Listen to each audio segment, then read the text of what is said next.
आज भगवान मैया से जाकर के जिद पकड़ गए, मैया मेरा ब्याह करा दे।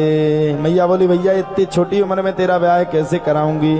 अरे बोले मैया मुझे नहीं पता, बस तू तो आज मेरा ब्याह करा दे। बोले किससे। धीरे धीरे करके भगवान की कथा आगे बढ़ी। राजा भगवान ने एक दिन बड़ी सुंदर बांसुरी बजाई।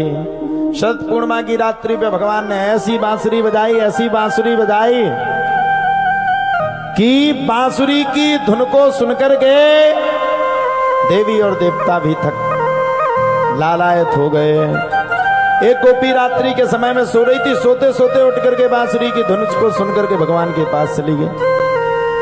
एक गोपी रात्रि के समय में स्नान कर रही थी, भगवान की बांसुरी को सुना तो सीधी पहुंच गई।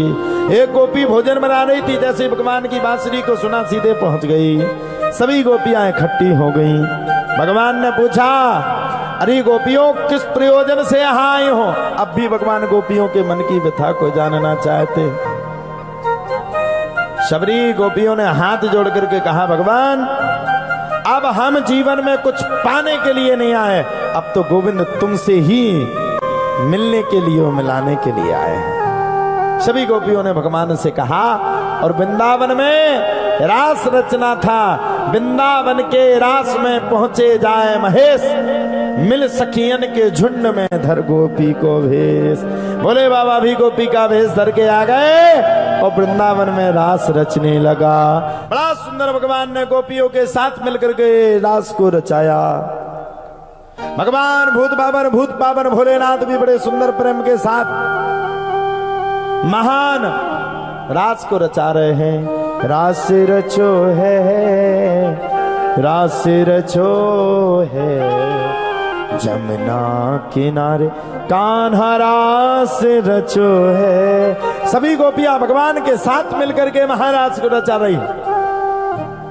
लेकिन गोपियों को बीच में अपने आप में अभिमान आ गया।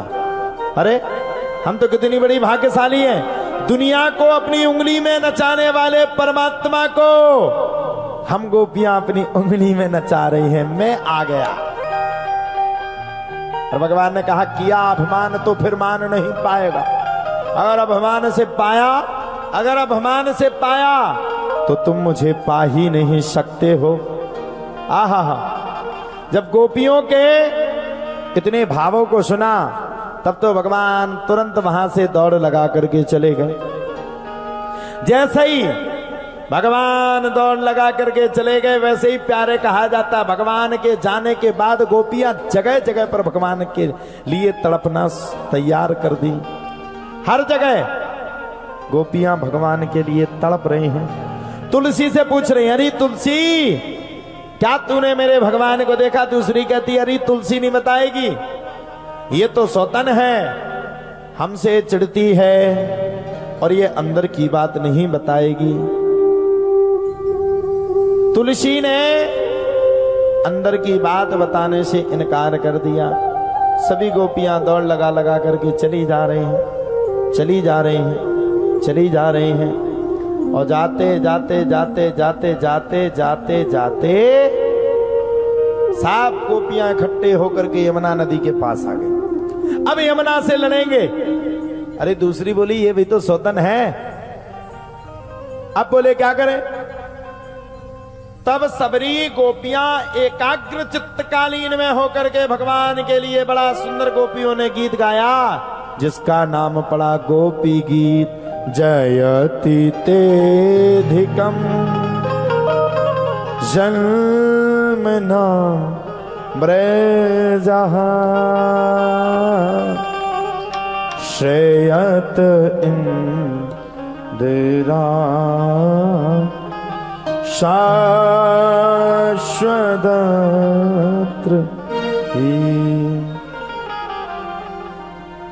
सबरी गोपियों ने बड़े सुंदर प्रेम के साथ भगवान को पाना शुरू कर दिया और भगवान के गुणगान को गाना शुरू कर दिया। जब सभी गोपियों ने गुणगान को गाना शुरू किया तब तो भैया कहा जाता है गोपी गीत गाने के बाद भी भगवान नहीं मिले। और जब गोपी गीत गाने के बाद भी भगवान नहीं मिले तब तो गोपियों को इतना अत्यंत क्रोध आया, मरने के लिए तैयार हो गए। भगवान समझ गए इनका मन निर्मल है, तो भगवान श्री हरि कृष्ण चतुर्भुज रूप में प्रकट होकर के गोपियों को दर्शन दे दिए। ऐसा भगवान ने महारास रचाया।